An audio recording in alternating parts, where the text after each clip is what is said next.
តានតឹងបងមើលមិនគ្នាមានច្រើនក្នុងគូទី1ធ្ងន់បាទគូទី2ក៏ប៉ះល្អទៀតធ្ងន់ទៀតបាទឃើញថារបូតមួយបាត់ខ្ញុំចង់និយាយថាខ្លាចតែមើលមិនគ្នាមានរបួសស្នាមទេយើងសមទៅសុខភាពគាត់សិនបើថាតើគាត់អាចដូចមុនហើយឬនៅបាទព្រោះយើងគាត់មកដំបូងគឺយើងមិនต้องបង្ខំគាត់បានដូចពីដើមទេណាបាទអញ្ចឹងបានន័យថាគាត់ដោយសារដើមឡើងវិញអញ្ចឹងបើគាត់ថាទម្ងន់ទាំងជើងទាំងដៃរបស់គាត់គឺឬធ្ងន់ធម្មតាបើគាត់ថាយើងអត់មានស្ទុះតែប៉ុណ្្នឹងហើយបងប្អូនចាំតាមទស្សនាឆាប់ហ្នឹងហើយចម្រើននឹងឃើញក្បាច់គុណចម្រើនហើយជើងរបស់ធ្ងន់របស់ចម្រើនវិញឆាប់បងប្អូនយើងចាប់ផ្ដើមឆ្ងល់ថាកីឡាករយើងមានការបែកបាក់អញ្ចឹងគាត់ត្រឡប់មកវិញអត់អីទេបើសម្រាប់កីឡាករដែលមានរបួសស្នាមក៏គាត់សម្រាប់យូរទៅកាលណាឆ្អឹងរបួសហ្នឹងគាត់ខំជាប់នៅវិញបានន័យថាយើងបង្ហាត់បានធម្មតាអូបាទអត់មានបញ្ហាទេព្រោះកីឡាករយើងឃើញគុណខ្មែរយើងឃើញខូចច្រើនបាក់ជើងខូចជើងឲ្យច្រើនឃើញមកវិញគឺធម្មតាវិញហើយដូចក៏អាចរឹងជាងមុនវាថាបានដែរអូបាទអញ្ចឹងសរុបមកចម្រើនគាត់ល្អប្រសើរជាដាច់អស់បាទហ្នឹងហើយបើគាត់ថាកម្លាំងស៊ូគាត់យើងអាចបង្ខំគាត់បានទេយើងគាត់ថាតិច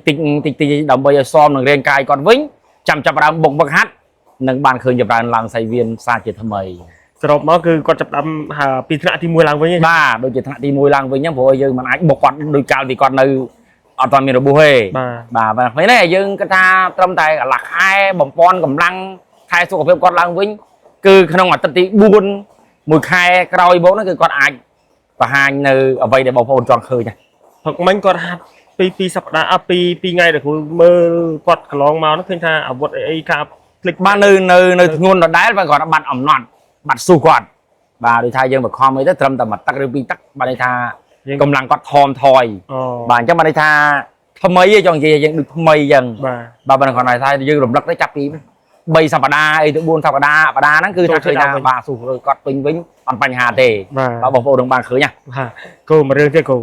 រឿងកំពុងរសើបខ្លាំងបងប្អូនកំពុងតែឆ្ងល់ដូចគ្នាយើងដឹងហើយបេក្ខភាព X-Men មានកីឡាករ3រូបដែលកំពុងតែឈរជើងគេហៅថាមានប្រជាប្រិយភាពមានតកងឡានមានកីឡាករម៉ុងហ្គោលអតីតដៃគូគាត់ដែលស៊ីកាក់ក្តីជាមួយនឹងដែលស៊ីសាន់ហ្នឹងបាទហើយដែលចាញ់ពិន្ទុគាត់ហ្នឹងហើយនឹងកីឡាករមួយរូបទៀតរុស្ស៊ី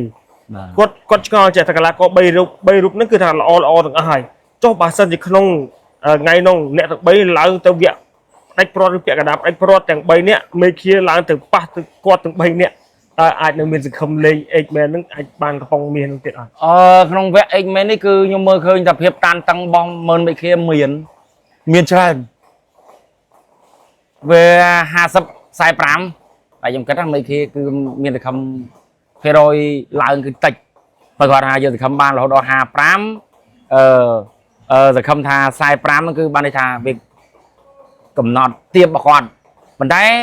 មកហ្នឹងគឺ8ប្រទេសហ្នឹងគឺមកគឺយើងឃើញថាគេល្អប៉ុន្តែឃើញតែលេខធ្លោគឺចំនួន3នាក់បាទបូកទាំងមេឃាមួយទៀតវាទាំងអស់4នាក់បាទហ្នឹងភាពតានតឹងរបស់មេឃានិយាយទៅរាងកាយក៏ដូចជាកម្លាំងបច្ចេកទេសមេឃាឃើញខ្ញុំមើលឃើញមករយៈចុងក្រោយហ្នឹងគឺឃើញល្អមែនតើប៉ុន្តែខ្លាចតែម្យ៉ាងអ្វីខ្លាចទី1ដូចជាមានស្នាមបែកឬរបួសបាទយើងអាចប្រឈមជាបញ្ហាចាំបានខ្ញុំឲ្យ50 45បើសិនជាមានបញ្ហារបួសដូចជាបែកដូចជាអីការនិយាយឯងការដែលខ្ញុំព្យាករទៅឲ្យខ្លាចទី1គឺខ្លាចបែកណាដែលស្នាមរបួសហ្នឹងណានឹងវាអាចមេឃាប្រឈមខ្លាំងបាទប៉ុន្តែបើសិនជាតាមទម្រង់ទាំងកម្លាំងទាំងអីខ្ញុំឃើញថាមេឃាអាចលេងបានហើយជុំនេះគឺថាទោះបីឡើងមក4នាក់ចុងក្រោយក៏ខ្ញុំនៅមានសង្ឃឹមភាគរយខ្ញុំរហូតដល់55ដែរចុះស៊ូទាំងអីទៅបាទទាំងស៊ូទាំងអំណត់ទាំងលបឿនមកមេឃាប៉ុន្តែដូចខ្ញុំនិយាយអញ្ចឹងមុននឹងតិចខ្ញុំថាខ្លាចតែមានស្នាមរបួសដូចជាបែកអីវារំខាននៃការប្រកួតណែចំណុចកន្លែងហ្នឹងបងប្អូនគួរចាប់អារម្មណ៍អាចតែគាត់នៅវាយបានប៉ុន្តែអាចបាទហ្នឹងវាអាចទៅមានការហូរឈាមឬអ្វីផ្សេងកាត់ភ្នែកកាត់អីហ្នឹងយើងធម្មតាកីឡាយើងមិនមែនថតគុណមិនសម្ដែងទេឡើងលើសៃវៀនគឺថាលួយធំកំប៉ុងមាសរបស់ហ្គេនស្បឺយើងឃើញស្រាប់ហើយគឺមិនងាយទេបាទយើងមានថាដូចជាឃើញតារារបូតមួយបាត់បានមកពេជ្របានហ្គេនកំប៉ុងមាសរបស់ហ្គេនស្បឺអាចថាដូចកាលធីរ៉ាអញ្ចឹងគាត់ល្អហើយចាំតែចូលដល់ជុំទី2ជុំទី3ប៉ះបណ្ដោយប៉ាវ៉ែលប៉ារុស៊ីនោះទៀតនៅបណ្ដោយបានន័យថាគាត់មានសម្ពាធគាត់ក្នុងគូទី1ធ្ងន់គូទី2ក៏ប៉ះល្អទៀតធ្ងន់ទៀតអញ្ចឹងកន្លែងហ្នឹងខ្ញុំចង់និយាយហ្នឹងហើយខ្ញុំបំណងខ្ញុំដែលព្យាករទុកមុននេះ ខ្ញុំចង់និយាយថាខ្លាចតែមើលមេឃាមានរបួសស្នាមទេតែបើមេឃាអត់របួសស្នាមមេឃាគឺកម្លាំងប៉ុណ្ណឹងអំណត់ប៉ុណ្ណឹងផ្លែគាត់អាវុធគាត់ធន់ប៉ុណ្ណឹងគឺបានណាបាទទៅខំរហូតដល់55% បាទ ចឹង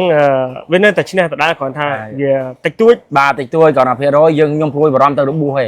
ពួកកីឡាករធម្មតាគុណខ្មែរវាដូរកែងចុះឡើងអីហ្នឹងវាអាចផ្លត់ស្នៀតបែកអញ្ចឹងវារំខានការប្រកួតដែរហើយកីឡាករមិនដឹងថាបែកហូរឈាមកាត់ភ្នែកជូតតែម្ដងពីរ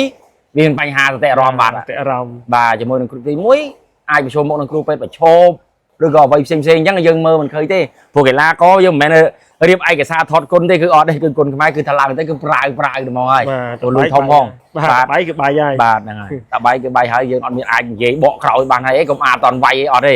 តែទៅហើយកូនមួយទៀតទៅនឹងបញ្ហាឧទាហរណ៍ថាបរបួសបញ្ហាហូរឈាមវាអាចកាត់បន្ថយខ្លាំងទេតាមពិតទៅការរបួសនេះបើយើងនិយាយជាទូទៅនៅលើសាយវៀនមួយដូចជាមិនថាកីឡាករខ្ញុំកីឡាករគេតែបែកឯងមានអារម្មណ៍ថាខឹងព្រោះកាលយើងខឹងយើងប្រឹងណាចាំបាត់នេះសរសៃកន្លែងតែបែកគឺបញ្ចេញឈាមហូរមករឹតតែខ្លាំងបើយើងជិះទុប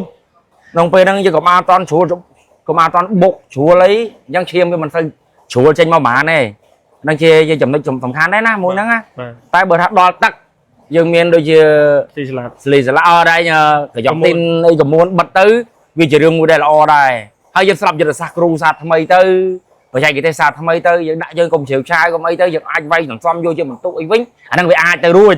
តែបើយើងជ្រាវឆាវយកជាកំហឹងហ្មងបើវាយគេមិនទៅយើងអាចយើងទៅខ្លួនយើងវាជាកំហុសមួយដែរអាហ្នឹងកន្លែងហ្នឹងមិននិយាយច្រើនទេបាទអរគុណច្រើនជាមួយចាក់ស្ដែងกันនោះគ្រូណាអរគុណគ្រូ